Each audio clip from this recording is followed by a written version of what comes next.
Hello students, இன்னைக்கு உறவுமுறை கணக்குகள்ல இந்த கணக்கை பார்க்கலாம். கியூவின் சகோதரி பி. கியூவின் சகோதரி பி. அப்ப கியூ ஆணாகவும் இருக்கலாம், பெண்ணாகவும் இருக்கலாம். கியூவினுடைய சகோதரி பி. அப்ப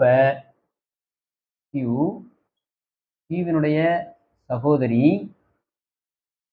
பி. அப்ப பி கட்டாயமாக பெண். கியூவின் சகோதரி பி. கியூ ஆணா பெண்ணா தெரியாது.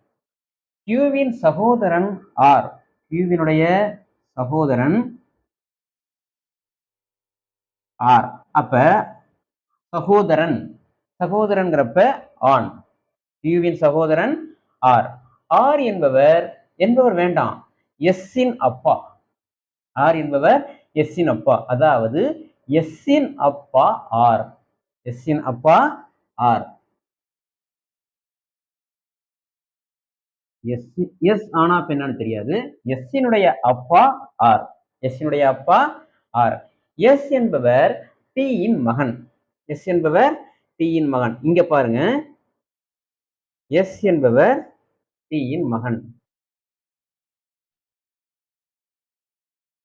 டி-யினுடைய மகன் எஸ். இது அழகணும்.